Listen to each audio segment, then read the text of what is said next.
Saudara pendengar, saat ini Anda sedang mendengarkan Sandiwara Radio Indonesia di channel Mars TV. Sebelum melanjutkan, mohon untuk subscribe, like, komen, dan mengaktifkan tombol lonceng serta membagikan channel ini ke sosial media yang Anda miliki. Terima kasih. Selamat mendengarkan. Pangeran Jayakusuma.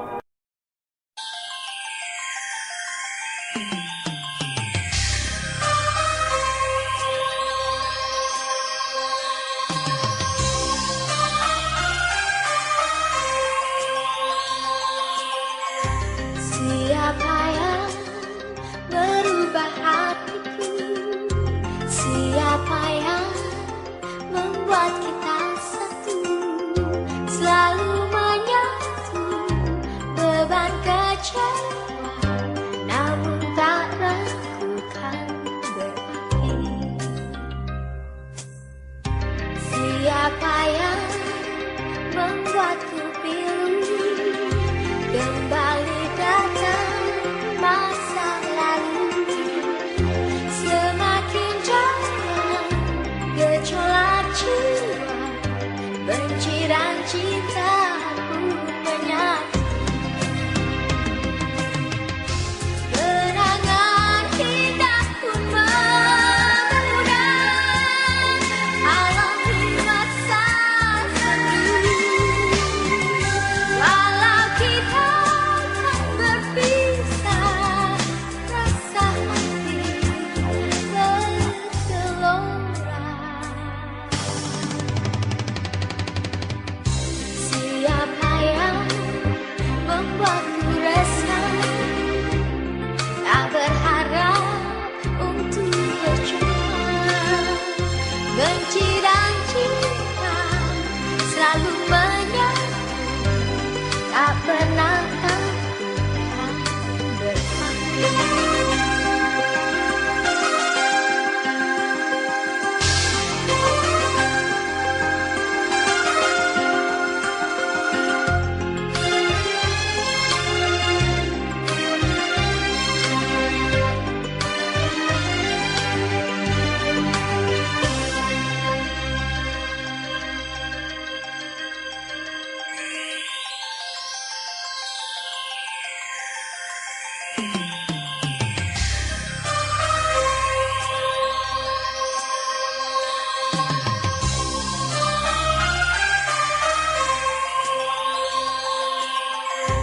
Siapa yang merubah hatiku? Siapa yang membuat kita satu? Selalu menyatu, beban kecewa, namun tak ragukan berarti. Siapa yang membuatku pilu kembali datang masa lalu? Semakin jauh gejolak jiwa, benci dan cinta pun menyatu. Kenangan indah pun memudar alam di masa lalu. Walau kita tak berpisah, rasa hati bergelora.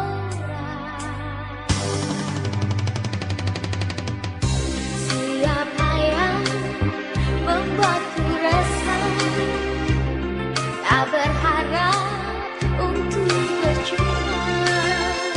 Benci dan cinta selalu menyatu, tak pernah takkan berpaling.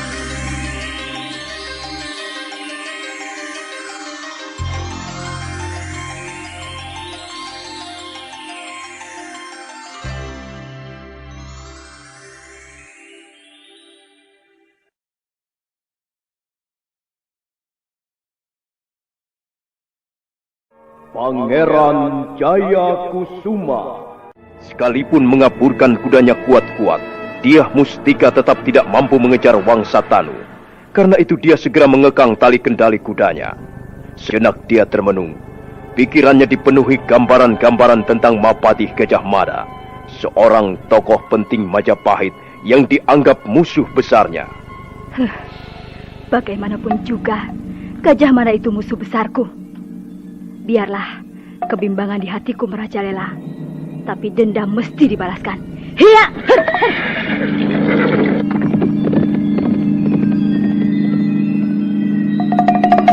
Hari telah menjelang pagi ketika Dyah Mustika Perwita memasuki perbatasan kota Majapahit. Suasana nampak semakin ramai. Orang-orang mulai keluar rumah untuk mencangkul di sawah atau berdagang di pasar-pasar. Dyah Mustika Perwita merasa haus. Dia bermaksud mencari sebuah kedai minuman. Mendadak dari arah depan muncul 3 orang berkuda. Yang seorang bertubuh gemuk pendek bertampang lucu. Yang seorang kurus jangkung dengan mata selalu curiga. Sedang satunya lagi seorang lelaki berbadan tegap dengan wajah angker. Agaknya dia ini yang menjadi pemimpin 2 orang temannya. Ketiga orang itu, begitu melihat Dyah Mustika Perwita, langsung mengekang tali les kudanya. Berhenti dulu. Ada urusan apa kalian menyuruhku berhenti? Aku sibuk. Aku tidak punya waktu. Kami hanya mau bertanya. Barangkali kau melihat seorang pemuda berkulit kuning, agak kurus, berpakaian aut-autan. Tidak, aku tidak melihatnya. Bohong. Pemuda itu tadi melalui jalan ini. Pasti kau berpapasan dengannya. Kukatakan tidak. Terserah, kalian mau percaya atau tidak. Kurang ajar. Kau berani meremehkan kami. Mulutmu itu perlu dihajar supaya bisa berkata sopan. Jangan. Jadi kau benar-benar tidak melihat pemuda itu? Berikan jalan, aku mau lewat. Hiya! Gila, perempuan Edian. Agaknya dia mempunyai sesuatu yang diandalkan. Kalau ketemu lagi, akan kupatahkan tulang-tulangnya. Sudah. Kita tidak ada urusan sama dia. Jangan menambah beban pekerjaan sendiri. Yang penting kita harus bisa menemukan pemuda itu.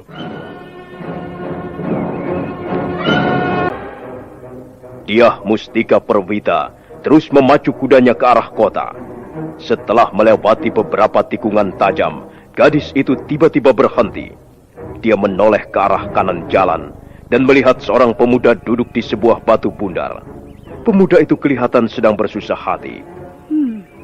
Agaknya 3 orang itu tadi mencari pemuda ini. Ada urusan apa ya? Ya, mana aku tahu. Baiknya kutanya dia. Siapa tahu dia sedang mendapat kesusahan dan siapa tahu aku bisa menolongnya. Maaf, apakah kau sedang dalam kesulitan? Barangkali aku bisa membantu. Tidak perlu. Tadi aku berpapasan dengan 3 orang berkuda. Apakah kau mempunyai urusan dengan mereka? Tidak. Oh, kalau begitu maaf, aku telah mengganggumu. Tunggu. Aku sedang membaca. Aku senang membaca buku kisah-kisah zaman dulu. Oh, aku pun menyukai buku. Kata orang, dengan membaca buku, kita bisa bertamasya ke negeri-negeri yang jauh. Aku menyukai buku-buku, terutama buku syair. Iya, aku pun menyukai kakawin-kawin. Ada cuplikan bagus dari kakawin Harjuna Wiwaha. Kau mau dengar? Musim semi selayaknya membawa ketegaran, tapi hatiku seperti bunga rontok bertebaran. Pujangku membawa kabar akan keberangkatanmu. Apa sebab engkau enggan bertemu? Bagus sekali syair itu. Nah, aku pun punya hafalan syair yang sangat indah. Dengarkan. Kami telah bertemu semuanya. Pemetik kembang dan pohon cemara. Burung gereja dan burung malam semuanya berdendang, bersenandung lagu riang tegar. Mengapa Tuan duduk termenung, memandang awan menatap gunung? Tunggu kami, ada kambing nakal mau merenggut bungaku. Hei, mengapa kau tertawa, sedangkan wajahmu nampak berduka? Mudah bagi orang yang tertawa selagi senang hatinya. Tapi tertawa selagi berduka, itulah suatu keindahan. Kata-katamu terlalu tinggi. Apa kau tidak senang lagu duka? Aku senang lagu perang. Untuk apa ratap tangis? Benar sekali. Belum pernah ku dengar ratap tangis menyelesaikan suatu perkara. Sebaliknya dengan pedang, kita bisa menjungkir balikan isi bumi. Ya, Benar. Benar sekali. Apa artinya buku? Apa artinya kata-kata? Semua itu bualan tidak berharga. Dagelan yang tidak lucu. Apakah perkataanku telah menusuk hatimu? Tidak. Hatiku sudah kebal. Kau tersinggung? Pertanyaanmu terlalu membosankan. Hei, tunggu! Tunggu! Kau mau maafkan aku, bukan? Iya kan? Kau tidak punya kesalahan apa-apa. Hia, her, her, hia. Aneh. Benar-benar aneh pemuda itu. Menilik pakaiannya tentu berasal dari keluarga bangsawan. Tapi sifat dan pembawaannya benar-benar kampungan. Masa bodoh. Hia, her, her.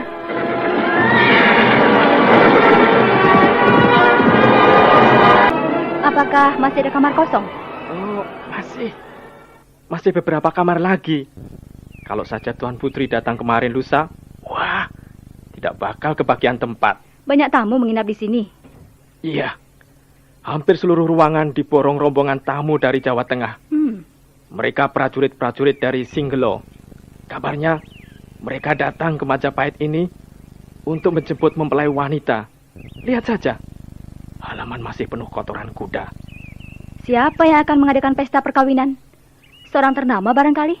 Wah, Tuan Putri belum tahu rupanya. Berita itu sudah tersebar kemana-mana. Memang, calon pengantin wanita bukanlah Putri Baginda Hayam Wuruk, tapi adiknya. Oh. Dengan begitu, calon pengantin laki-laki hanya berkedudukan sebagai adik ipar Sri Baginda. Apa anehnya? Yang penting, hajat perkawinan itu akan diselenggarakan secara besar-besaran. Karena yang punya hajat Sri Baginda sendiri. Bukan begitu. Persoalan perkawinan memang biasa. Tapi kali ini persoalannya menjadi pelik, rumit. Apakah karena yang akan kawin adalah kerabat kerajaan, maka menjadi rumit? Soalnya masih ada ganjalan. Oh. Kabarnya adik Sri Baginda menaruh hati pada putra Sri Baginda yang sebaya umurnya. Dialah yang bernama Pangeran Jayakusuma. Iya, tapi apa salahnya menaruh hati pada seseorang? Itu tidak boleh. Karena masih keluarga dekat. Keponakan dan bibi mana boleh menjadi suami istri. Apalagi untuk kerabat istana. Tentu bisa mendatangkan aib besar. Maaf Tuan Putri. Hidangan untuk Tuan Putri sudah tersedia. Persis seperti yang Tuan Putri pesankan. Paman, apakah ruang sebelah ini kosong? Oh, tidak Tuan Putri. Ada kok yang mengisi. Tapi orangnya aneh sekali. Aneh bagaimana? Tidak mau keluar. Oh. Sejak datang dan masuk kamar, pintunya lantas ditutup. Sampai sekarang belum juga keluar. Entah apa yang dilakukan di dalam kamar. Begitu. Soalnya kan saya seorang wanita, Paman. Jadi ya harus hati-hati. Saya takut tidur bersebelahan dengan laki-laki yang suka berlaku tidak senonoh. Tapi kelihatannya dia baik kok Tuan Putri. Hanya sedikit kotor. Maaf. Hidangan ini mau diletakkan di mana Tuan Putri? Letakkan di dalam saja. Saya belum lapar. Saya mau keluar sebentar. Mau cari angin. Dia Mustika Perwita melangkah ke halaman. Tapi baru saja mendekati pintu pagar halaman, dia melihat 3 pengendara kuda datang. Buru-buru dia menyelinap masuk kembali ke kamarnya. 3 pengendara kuda itu agaknya tak bermaksud menginap. Sudah kuduga sebelumnya. Pasti tamu di ruang sebelah si pemuda aneh itu. Tapi apa maksudnya 3 orang berkuda itu mengikutinya? Nah, itu ada lubang kecil di dinding. Akan kuintip dia. Memang sebenarnya ini kurang sopan. Tapi aku ingin tahu apa yang dilakukan pemuda itu di kamarnya. Jangan-jangan dia pun seorang penjahat. Dan 3 orang berkuda itu adalah kawan-kawannya. Kamarnya agak gelap. Aku tidak bisa melihat dengan jelas. Oh, itu dia. Dia duduk di atas balai. Seperti ada sesuatu yang memberatkan pikirannya. Oh, sekarang dia berbaring. Rupanya dia bermaksud mau tidur. Itu rupanya yang diincar 3 orang penunggang kuda. Pemuda itu agaknya membawa benda yang cukup menggiurkan para perampok. Ikat pinggangnya ditetes berlian. Semakin aneh saja pemuda ini. Siapa dia sebenarnya? Kalau begitu, kemungkinan besar bakal terjadi keributan di penginapan ini. Baiklah, aku memang tidak senang turut campur urusan orang. Tapi aku pun tidak senang para penyamun mengganggu tidurku. Malam terasa dingin ketika Dyah Mustika Perwita menguak pintu kamarnya dan melompat ke halaman belakang yang agak gelap. Untuk sesaat dia menunggu dari atas cabang pohon. Tak lama kemudian muncul 3 bayangan mendekati kamar pemuda aneh itu. Apakah benar-benar dia menginap di sini? Itu sudah pasti, Kakang Sempada. Aku mendapat keterangan dari pelayan penginapan ini. Aku masih agak ragu.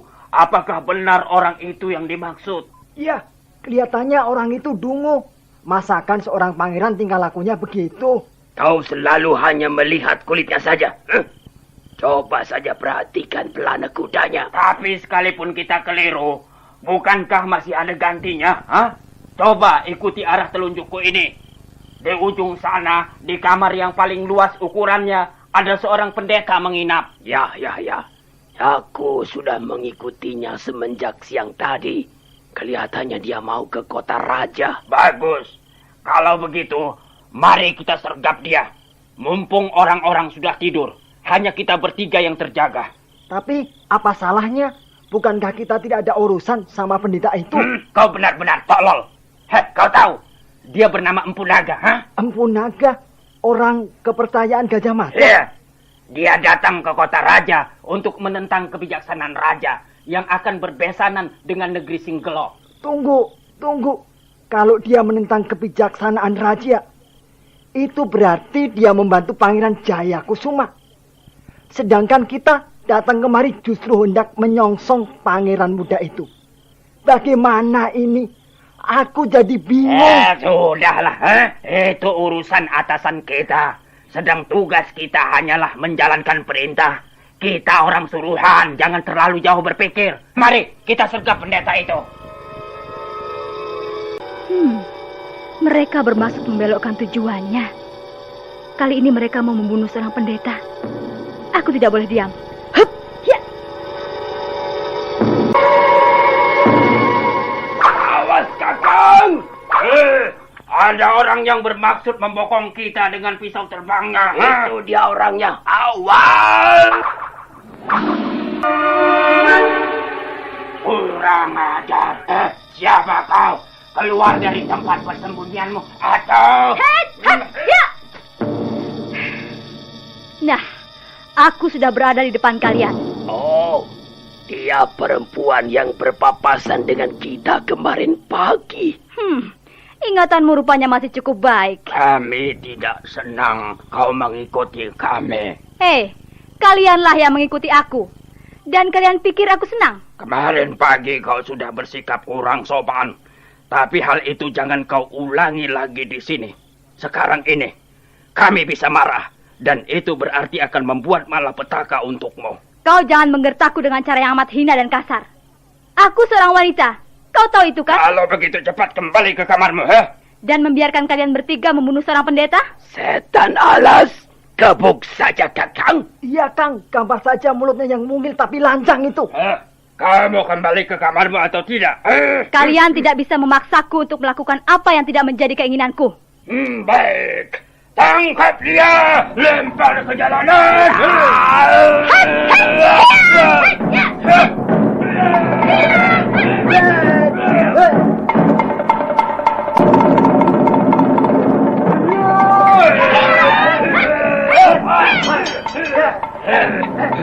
Jangan salahkan kami kalau kami terpaksa membunuhmu.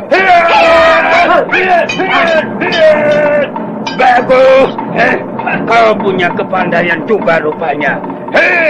Kalian jangan jadi penonton saja. Ayo cabut pedang kalian. Kita bereskan perempuan tengik ini. Dyah Mustika Perwita memang memiliki ilmu kepandaian bermain pedang. Gerakannya gesit, Pedang di tangannya membabat kiri kanan mematahkan setiap serangan lawan. Tapi bagaimanapun juga, dia harus menghadapi 3 orang sekaligus. Hal ini terasa merepotkan.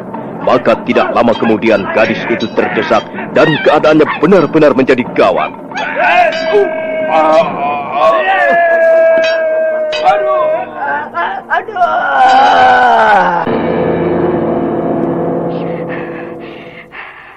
Mereka tiba-tiba kabur. Pedangnya berjatuhan seperti kena lemparan senjata-senjata rahasia. Ada orang melompat dari dahan pohon yang tinggi.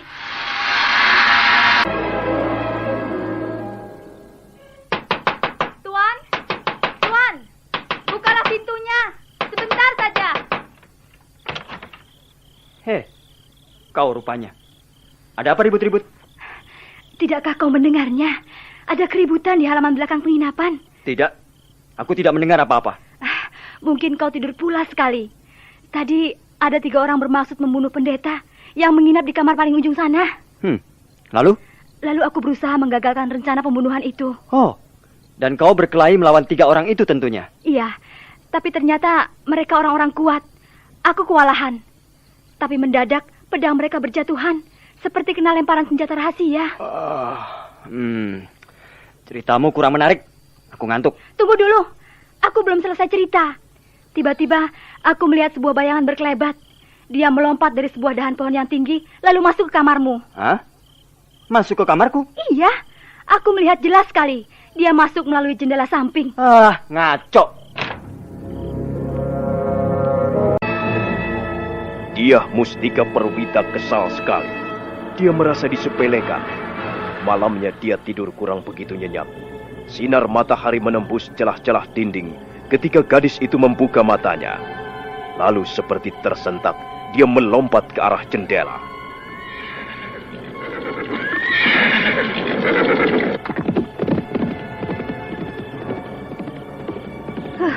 Terlambat.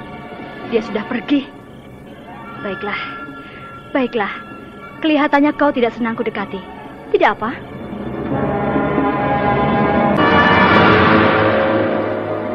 Setelah membayar ongkos penginapan, dia Mustika Perwita segera berangkat.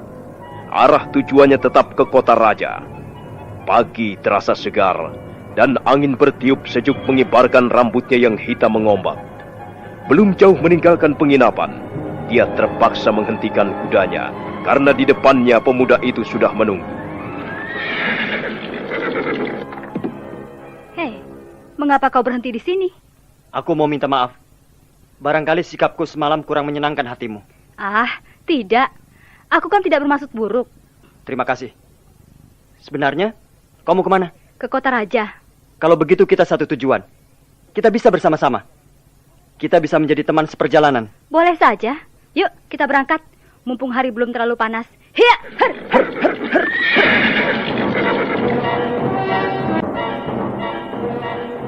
Belum lagi mereka menempuh 100 pal. Mendadak dari arah depan, 3 orang penunggang kuda menghadang.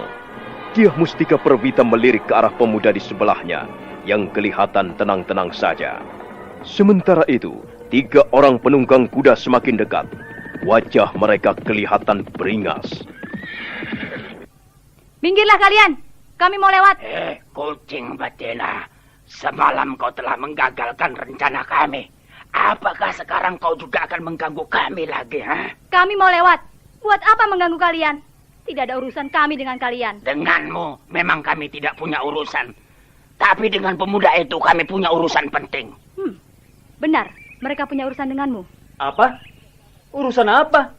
Aku tidak kenal mereka. Oh, Gusti Pangeran. Maafkanlah kami, hamba-hambamu ini. Tapi Gusti Pangeran jangan membuat susah kami. Mau apa kalian ini? Kami anak buah Panglima Panji Wilalung. Beliau mengutus kebertiga untuk menyongsong Gusti Pangeran. Menyongsong aku? Untuk apa? Dan siapa Panji Wilalung itu? Masa Gusti Pangeran tidak mengenalnya? Aku tidak mengenalnya, sungguh. Jangan-jangan bukan orang ini yang dimaksud, Kang. Iya, jangan-jangan kita salah duga. Tidak mungkin. Aku tahu pasti. Aku sudah pernah berjumpa dengannya ketika sowan ke Kepatihan. Marilah, Gusti Pangeran, kita berangkat. Berangkat kemana? Jangan banyak bertanya, Pangeran. Kami sudah cukup lelah mencari Pangeran dalam beberapa hari ini. Iya, Pangeran jangan mempersulit tugas kami. Karena itu, ikut saja Pangeran. Oh, tidak. Tidak. Kalian tidak bisa memaksaku. Kau harus ikut kami sekarang juga. Tunggu. Kalian benar-benar tidak tahu aturan. Kalau dia tidak mau ikut, kalian tidak boleh memaksanya. Siapa yang akan melarang kami? Kau? Iya. Aku yang akan melarang kalian bertindak sewenang-wenang. Cukup. Jadi Pangeran tidak mau ikut. Pangeran mau membangkang. Pokoknya aku tidak mau ikut. Apa salahku? Sudah. Sikat saja, Kakang. Kalau memang bukan dia orang yang dimaksud, kebetulan kita rampas saja barang-barangnya. Iya. Itu lebih menyenangkan, Kakang. Akan lebih menyenangkan lagi seandainya lengan kalian menjadi buntung oleh pedangku ini.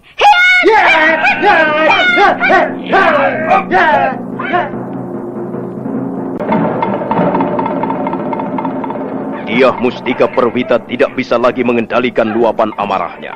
Serentak dia maju menggempur, yang langsung mendapat sambutan hangat dari lawan-lawannya. Pertarungan pedang pun berlangsung cukup seru. Ya, terus saja sikat mereka. Jangan beri ampun. Apa kau sama sekali tidak memiliki ilmu kepandaian? Ayo, bantu aku. Kenapa kau diam saja? Di mana harga dirimu? Dari diri. Kau benar-benar hebat. Terus saja sahabat mereka. Bunuh satu persatu. Jangan banyak ngomong. Cepat turun kemari dan bantu aku. Dia Mustika Perwita kesal juga. Dia seorang wanita dengan perasaan lembutnya. Dia benar-benar tersinggung melihat pemuda aneh itu bukan membantunya, malah menonton dari atas punggung kudanya. Dan saking kesalnya, dia Mustika Perwita bertempur dengan setengah hati. Makin lama pertahanannya makin lemah. Tapi pada saat keadaannya sudah benar-benar gawat, tiba-tiba pemuda itu melompat dengan sigap dari punggung kuda.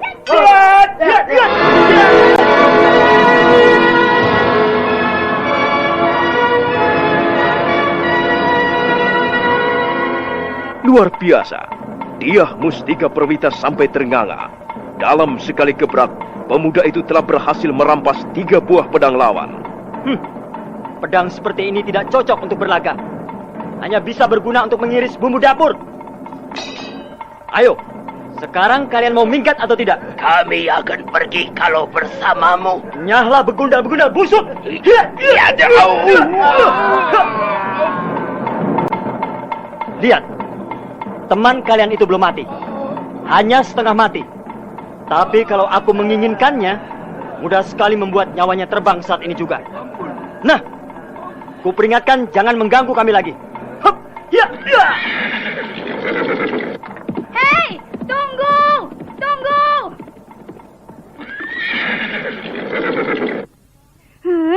Kau bilang kita teman seperjalanan ke kota raja. Tunggu! Ternyata tingkat kepandaianmu jauh lebih tinggi dariku. Dalam sekali gebrak, kau sudah merebut pedang mereka. Tapi mengapa kau malah bersedih? Aku bersedih karena bakal kehilangan mutiara hidupku. Inilah akibat ulah segelintir manusia yang hanya mementingkan negara saja. Lalu, kita ini apa masih dianggap manusia? Kau bicara tentang apa? Kau tak akan mengerti. Aku bicara tentang diriku sendiri. Ada apa? Ada apa dengan diriku? Mengapa kau memandangku seperti menatap genderuwo kesiangan? Sebentar. Aku seperti pernah melihat wajah seperti ini. Memang hanya selintasan, tapi cukup berkesan. Iya, 7 tahun yang silam, aku pernah melihat wajah seperti ini. Bukankah kau gadis dari negeri Pajajaran? Dari mana kau tahu? Semua orang Majapahit akan merasa berdosa setiap ingat peristiwa itu. Waktu itu, aku pun datang ke lapangan Bubat. Dan aku sempat melihat wajah itu, yang persis dengan wajahmu. Dia adalah putri Raja Pajajaran. Dia Purana Pitaloka. Apakah kau masih sanak familinya? Aku adiknya. Namaku Diah Mustika Perwita. Lalu selama ini, kau tinggal di mana? Aku tinggal bersama ayahanda angkatku, Pandan Tunggal Dewa. Oh, Paman Tunggal Dewa. Kau kenal padanya? Tentu saja. Pangeran Jayakusuma. Oh, Paman Tunggal Dewa. Kau kenal padanya? Tentu saja. Mengapa tidak? Akulah Jayakusuma. Jadi, kau yang bernama Jayakusuma? Benar. Akulah Jayakusuma. Tidak kuduga sama sekali. Rupanya, dalam beberapa hari ini, aku menjadi teman seperjalanan seorang pangeran Majapahit. Semula aku mengira kau hanyalah seorang pemuda luntang-lantung, tapi mempunyai daya tarik yang aneh. Kau benar. Aku memang lontang-lantung. Hidupku sekarang ini ibarat seonggok kapas tertiup angin. Entah akan terjatuh di mana kapas itu. Aku tak tahu pasti. Kupikir inilah perjalanan nasib manusia. Aku pun seperti kapas tertiup angin. Bayangkan saja, negeri tempat kelahiranku sangatlah jauh. Tiba-tiba aku sudah sampai di negeri lain yang bernama Majapahit. Dan di negeri orang ini, karena sudah tidak mempunyai saudara lagi, aku dipelihara orang lain yang sama sekali tidak punya hubungan darah. Dan sekarang, aku pun harus diterbangkan angin lagi, entah akan jatuh sampai di mana. Jadi kau sama sekali tak punya tujuan hidup? Aku tidak yakin. Apakah perjalananku ke kota raja ini adalah tujuan hidupku? Mau apa sebenarnya kau ke kota raja? Mencari Gajah Mada.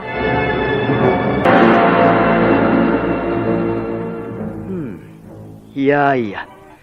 Tentu ada hubungannya dengan peristiwa Bubat. Iya, aku masih ingat dengan jelas. Peristiwa berdarah itu tak mudah dilupakan oleh siapapun yang sempat melihat dengan mata kepala sendiri. Darah menggenang, mayat bertumpuk, rintih dan tangisan memilukan hati siapapun yang mendengarnya. Bukankah Gajah Mada yang harus bertanggung jawab? Bukankah dia jadi pelaku utamanya? Aku tidak tahu pasti. Tapi yang jelas, sekarang ini aku pun tidak menyukai Paman Mada. Mengapa? Karena suatu sebab tentu saja. Soal pinangan raja dari negeri Singgelo itu? Iya. Kalau sampai niat Paman Mada berhasil dilaksanakan, arti dia telah menghancurkan hidupku. Memadamkan pelita hatiku untuk selama-lamanya. Tapi, bukankah rencana itu berkaitan dengan masalah negara? Iya, aku dengar begitu. Kalau sampai perkawinan itu menjadi kenyataan, maka kesan buruk tentang peristiwa Bubat bisa dihapuskan sedikit demi sedikit. Bukankah Raja Singgelo masih ada pertalian kerabat dengan Raja Pajajaran? Kalau begitu, mengapa kau tidak setuju? Aku tak ingin seorang pun merampas kebahagiaan hidupku. Kau seorang pangeran, seorang putra raja. Apakah kau lebih mendahulukan kepentingan pribadi daripada kepentingan negara? Maaf, kalau kata-kataku telah menyinggung perasaanmu. Kau benar. Dan aku akan menjawab pertanyaanmu itu. Aku lebih mendahulukan kepentingan negara. Tapi Paman Mada jangan sewenang-wenang menginjak-injak kepentingan pribadi seseorang. Sepertinya itu bukan jawaban. Suatu saat nanti, kalau sudah lebih dewasa, kau akan tahu bahwa itu sebuah jawaban yang amat tegas. Iya, barangkali begitu. Jadi, kau sebenarnya juga menaruh dendam pada Gajah Mada? Aku belum bermusuhan benar-benar. Paman Mada hanya membuatku gelisah dan khawatir. Kalau kau mau, kita sergap saja bersama-sama. Itu bukan pekerjaan ringan. Paman Mada bukan orang sembarangan. Konon kabarnya dia sakti mandraguna. Dan otaknya cemerlang. Tapi aku tidak gentar. Aku harus bisa menemuinya dan membuat perhitungan. Kau akan menemui banyak kesulitan. Untuk masuk ke istana kepatihan saja, barangkali sukar kau lakukan. Penjagaan sangat ketat, sukar ditembus. Kau jangan membuatku putus asa. Aku berkata yang sebenarnya. Kalau kau tidak percaya, boleh kau buktikan sendiri. Lebih sulit memasuki istana kepatihan daripada istana siluman. Kalau begitu, kita bisa kerjasama. Kau himpun orang-orang kepercayaanmu, dan marilah kita bergerak secara diam-diam. Bagaimanapun juga, Gajah Mada pasti mempunyai kelemahan. Iya, memang. Sekalipun sakti, berotak cemerlang, Paman Mada mempunyai kelemahan juga. Di mana letaknya? Dia mempunyai banyak musuh. Terutama para pembesar istana Majapahit yang merasa dirugikan. Seperti Paman Tunggal Dewa misalnya, atau Patih Madu, atau Raja Muda Wengger. Bagaimana dengan kau sendiri? Apakah akan kau biarkan Gajah Mada memadamkan pelita hidupmu? Yo, mengapa kelihatannya kau masih ragu-ragu? Soalnya aku tak ingin berlaku sembrono. Aku tak ingin gegabah. Sembrono? Gegabah? Iya. Sekalipun Paman Mada banyak musuh, belum tentu dia kurang bijaksana. Aku seringkali bertemu dan berbicara dengannya. Aku sendiri hampir tak percaya Mengapa orang seperti Paman Mada banyak musuhnya? Hatimu terlalu lemah. Mungkin begitu. Kau telah menjadi korban kekecewaan. Tapi sayang sekali, kau tidak berani mengambil keputusan. Itukah putra seorang raja? Bagaimanapun, aku tidak mau melihat Majapahit menjadi hancur berkeping-keping. Baik, kau memang putra Majapahit. Sedang aku orang Pajajaran. Kita mempunyai alasan dan kepentingan yang jauh berbeda. Selamat tinggal. Tunggu! Dia Mustika Perwita mengaburkan kudanya kuat-kuat. Teriakan Pangeran Jayakusuma sama sekali tak digapainya. Dia kecewa. Dia merasa tidak mendapat dukungan. Tapi dia seorang gadis yang keras hati.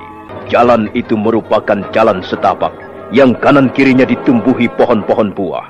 Sedang bentangan di sebelah kanan merupakan daerah pertanian yang subur. Dia Mustika Perwita mengendarai kudanya perlahan-lahan menyusuri jalan. Pikirannya menjadi buntu. Jalan mana yang mesti kutempuh? Aku seolah berjuang sendiri melawan badai. Benarkah yang dikatakan Jayakusuma, bahwa sulit bagiku untuk mewujudkan cita-citaku membalas dendam pada Gajah Mada? Masa bodoh. Dengan atau tanpa kawan, aku akan tetap pada pendirianku.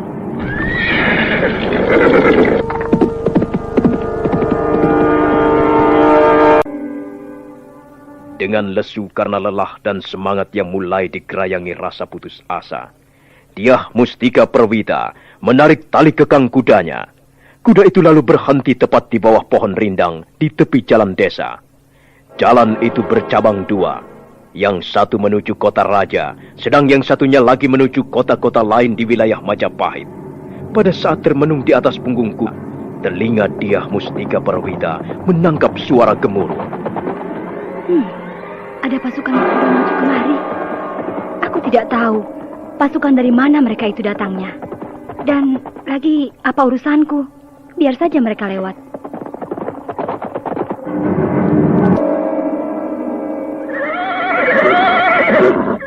Hei, siapa kau? Dan mengapa kau berhenti di sini? Apa yang sedang kau tunggu di tempat ini? Aku tidak menunggu siapa-siapa. Hei, apa kau tidak tahu bendera yang kami bawa? Rupanya dia orang dusun. Mana dia tahu bendera kebesaran Majapahit? Hei, turun dari kudamu. Kau harus berlaku sopan di depan kami. Kau pun bicara dari atas kuda. Nah, apa salahnya aku menjawab pertanyaanmu juga dari atas kuda? Turun, kataku! Oh, seperti inikah rupanya prajurit-prajurit Majapahit yang terkenal perkasa di medan peperangan? Apa katamu? Kalian barangkali pandai memainkan pedang atau tombak. Tapi rupanya kalian buta susila karena tidak bisa berlaku sopan di depan seorang wanita. Hiya! Hei, tunggu! Hei, berhenti, kurang ajar! Kejar dan tangkap perempuan itu!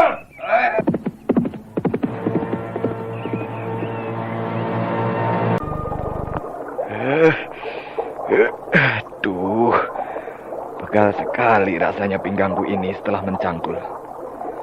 Tapi lumayan, dapat 2 kotak. Bulan depan sudah bisa menanam. Berarti bulan Palguna tahun depan sudah akan memetik hasilnya. Enak jadi petani. Hidup tentram, tidak digunjing pertikaian segala rupa.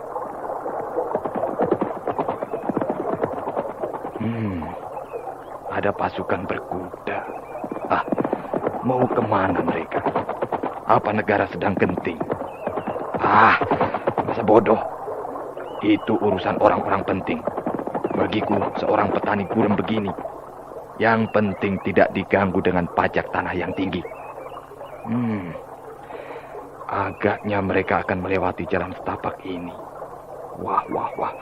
Bisa-bisa mereka merusak tanaman jagungku.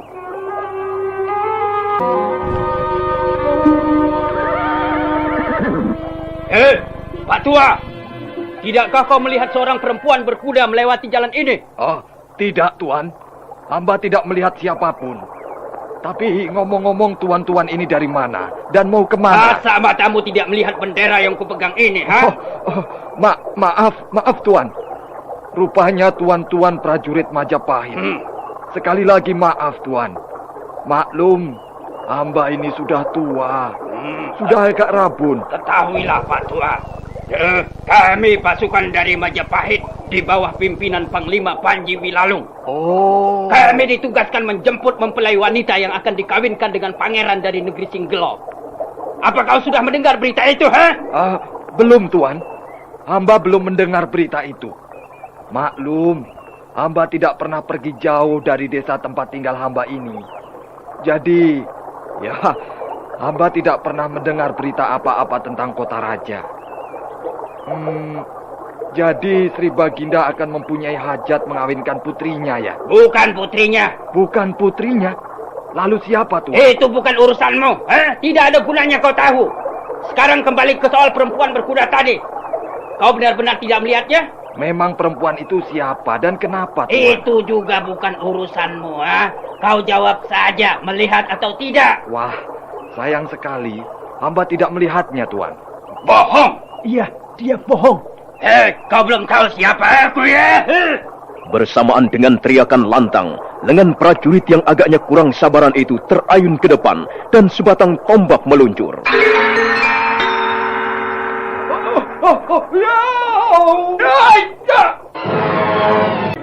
Kurang aja, kau telah mematahkan ujung tombakku. Orang ini berbahaya. Dia sepertinya menyimpan sesuatu yang dirahasiakan. Jangan-jangan hanya berlagak jadi petani. Tetapi sesungguhnya dia mata-mata. Kalau begitu kau berdua tangkap dia. Iya. Sedang yang lain ikut aku mencari perempuan itu. Pasti dia bersembunyi tidak jauh dari sini.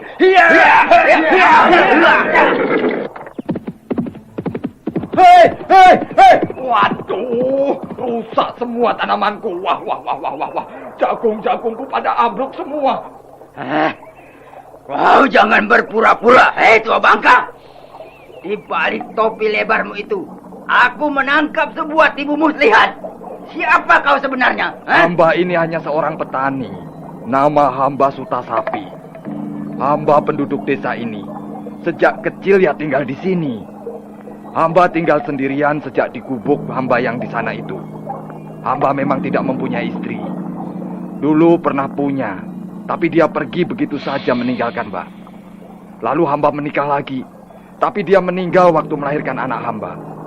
Dan bocah itu pun meninggal beberapa hari kemudian karena kurang air susu.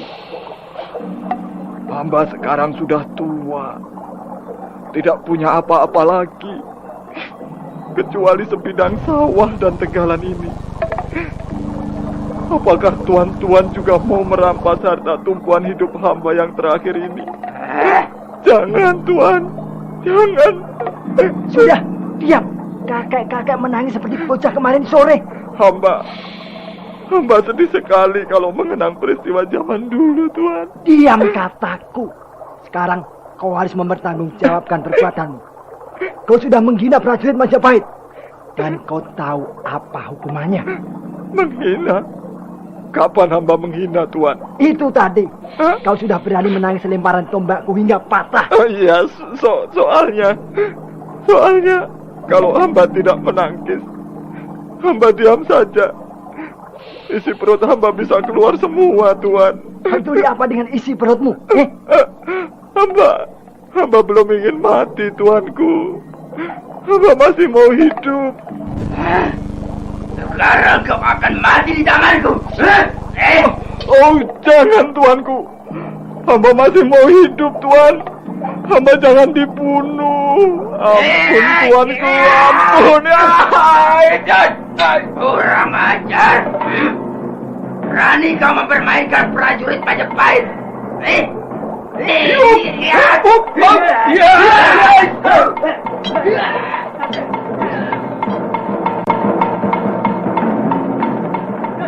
Prajurit Majapahit itu terus mendesak petani yang mengaku bernama Suta Sapi dengan seluruh kemampuan yang ada.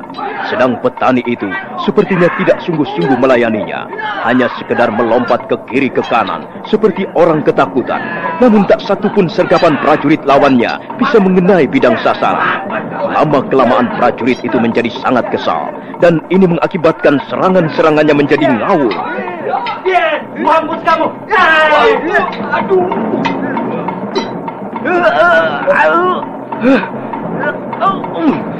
Aduh, setan anak kau. Sudah kuduga kalau kau bukan petani biasa. Kau kasih, kau mata-mata. Sekarang rasakan membalaskanku ini. Mati kau. Ampun Tuan.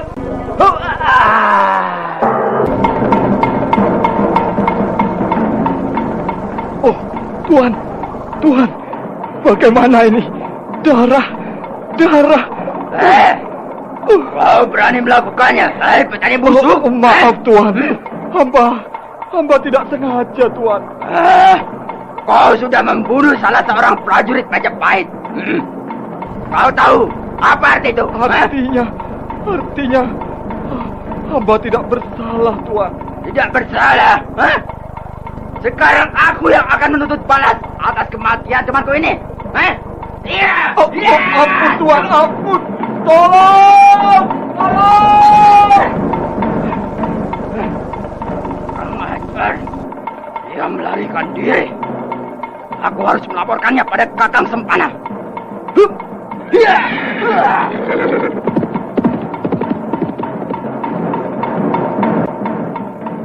Sementara itu Perwira Sempana, pemimpin pasukan penjemput mempelai wanita, sudah berhasil mengejar Dyah Mustika Perwita.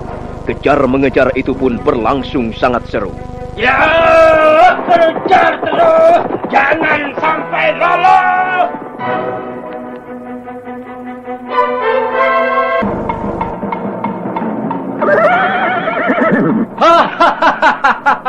Mau lari kemana kau, anak manis? Siapa yang lari? Aku justru menunggu di sini. Aku mau bertanya pada kalian. Apa sebab kalian mengejar-ngejar aku? Apa salahku? Kau akan kami tangkap dan kami serahkan pada pimpinan kami. Apakah prajurit-prajurit Majapahit suka menangkap orang-orang yang tidak punya kesalahan? Kau kami curigai, Kau akan kami periksa. Sekarang ini, kewaspadaan negeri harus ditingkatkan. Dan kami ditugaskan menangkap orang-orang yang dicurigai. Kalau aku tidak mau? Itu lebih mudah lagi. Aku tinggal mengangkat tangan. Dan tubuhmu akan terkulai dengan beberapa batang tombak menancap kuat-kuat. Anak manis, itukah yang kau inginkan? Kau seorang perwira. Seharusnya kau mempunyai sedikit harga diri. Apa maksud perkataanmu? Lihat saja. Aku seorang wanita. Masa untuk menangkap orang wanita yang lemah, kau harus minta bantuan beberapa orang prajurit? Tapi kalau hal itu akan kau lakukan juga, terserah. Aku tidak akan melawan. Aku hanya akan memberikan perlawanan jika berhadapan seorang lawan seorang. Tantanganmu kuterima. Minggir! Hayo minggir! Aku tidak ingin melihat seorang perempuan tengik meremehkan nama besar Perwira Sempana. Hayo minggir kataku! Kalian melihat dari jarak yang agak jauh di sana. Dan kau perempuan tengik, turun dari kudamu.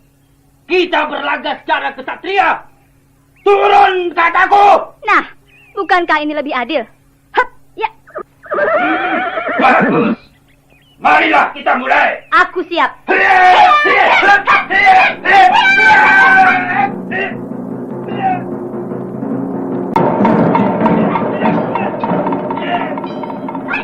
Dalam menghadapi perwira pasukan Majapahit itu, Dyah Mustika Perwita bersikap tenang tapi waspada. Dia sadar lawannya bukan orang kebanyakan. Kalau dia sekarang menjabat pangkat perwira, tentu kepandaiannya paling tidak setingkat lebih tinggi dari prajurit biasa. Pertarungan sudah lebih dari 30 juz, tapi nampaknya kemampuan mereka seimbang. Keringat mulai mengucur dan debu beterbangan setiap salah satu menyerang menggebrak lawan. Tapi memasuki jurus yang ke-40, kelihatan perwira Sempana mulai keteter. Sabetan pedang Dyah Mustika Perwita makin gencar dan berbahaya.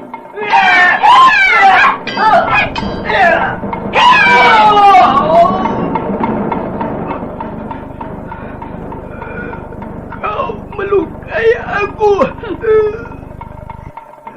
Kau hebat. berbangga hati. Percuma aku mempunyai pangkat perwira kalau tidak bisa merobohkanmu. Untuk yang kedua kalinya, pedang Dyah Mustika Perwita menggores tubuh perwira Sempana. Laki-laki bercambang lebat itu pun mendelik sebentar. Sebelum roboh, dia berteriak lantang. Tangkap dia! Tangkap! Dia! Melihat dirinya terancam bahaya, Dyah Mustika Perwita tidak bisa berbuat lain. Dia terpaksa melawan dengan seluruh kemampuannya. Tapi menghadapi satu pasukan yang jumlah seluruhnya 24 orang, mau tidak mau Dyah Mustika Perwita terpaksa bertahan sambil mundur. Dia mengincar kesempatan untuk kabur dari tempat itu. Tapi agaknya para pengeroyoknya tahu dan mereka serentak bergerak lebih cepat. Wah, bahaya. Aku tidak mungkin lolos dari kepungan mereka. Dyah Mustika Perwita kelihatan semakin lelah.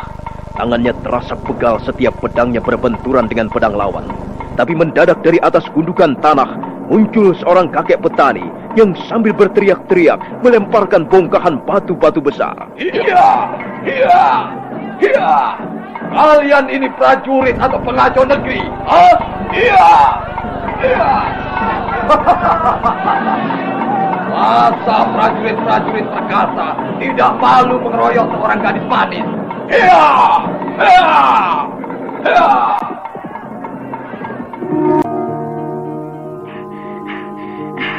Terima kasih, Paman. Aku sebel benar sama mereka itu. Lagaknya saja seperti prajurit pilihan. Tapi nyatanya tidak lebih dari tikus-tikus kerajaan kekenyangan. Hei, ngomong apa kau tadi? Hah? Terima kasih atas pertolongan Paman. Itu sudah lumrah. Dan lagi, aku tidak sengaja menolongmu. Aku kebetulan lewat di sini. Dan tidak senang melihat tingkah laku prajurit-prajurit Majapahit yang ugal-ugalan itu. Kau tidak usah berterima kasih kepadaku. Namun begitu, aku tetap merasa berterima kasih sekali. Seandainya saja Paman tidak datang ke tempat ini, entahlah apa yang akan terjadi atas diriku. Kau ini sebenarnya siapa? Aku datang dari lereng Gunung Anjasmara, Paman. Namaku Dyah Mustika Perwita. Paman siapa? Nanti kau akan tahu siapa aku. Sekarang belum saatnya. Nah, sekarang kau mau kemana? Apa tidak sebaiknya mampir dulu ke rumahku? Tidak, Paman. Aku harus sampai ke kota raja malam ini juga. Laki-laki yang tidak mau disebut namanya itu menatap ke arah yang jauh. Sampai akhirnya Dyah Mustika Perwita lenyap di balik rimbunan pohon-pohon rindang. Untuk sesaat lamanya dia berdiri. Hari menjelang senja.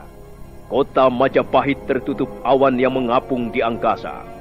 Pun begitu suasana dalam kota nampak lebih semarak dari biasanya. Hiasan-hiasan dipasang di sudut-sudut perempatan jalan. Dan sekali waktu pasukan berkuda lewat untuk mengamankan kota dari gangguan para pengacau. Dyah Mustika Perwita menambatkan tali kudanya di halaman sebuah penginapan. Malam harinya, ketika dia bermaksud membaringkan tubuh di atas balai karena lelah setelah seharian terlibat berbagai peristiwa. Apa itu? Siapa yang melemparkan batu kerikil ini? Dan apa maksudnya? Batu kerikil ini dibungkus lembar kertas. Ternyata ada tulisannya. Seseorang telah menulis surat rahasia padaku. Malam ini, carilah pesanggerahan pasukan Singgelo. Beritahu Panglima Dipajaya, jangan sampai bertemu dengan perwira penjemput. Bahaya. Aku harus mencari pesanggerahan pasukan dari negeri Singgelo. Apa? Dan siapa yang disebut sebagai perwira penjemput itu? Apa sebabnya kalau mereka bertemu, akibatnya berbahaya? Otak Dyah Mustika Perwita berputar untuk mencari jawab atas pertanyaan-pertanyaan itu. Namun tidak juga berhasil.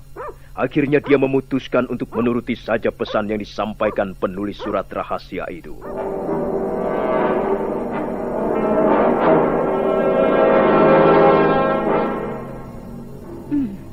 Bukankah bangunan di depan itu pesanggrahan para tamu dari Singgelo? Kelihatannya dijaga ketat sekali. Baiklah, aku akan mencari jalan lain. Kukira tembok ini tidak terlalu tinggi.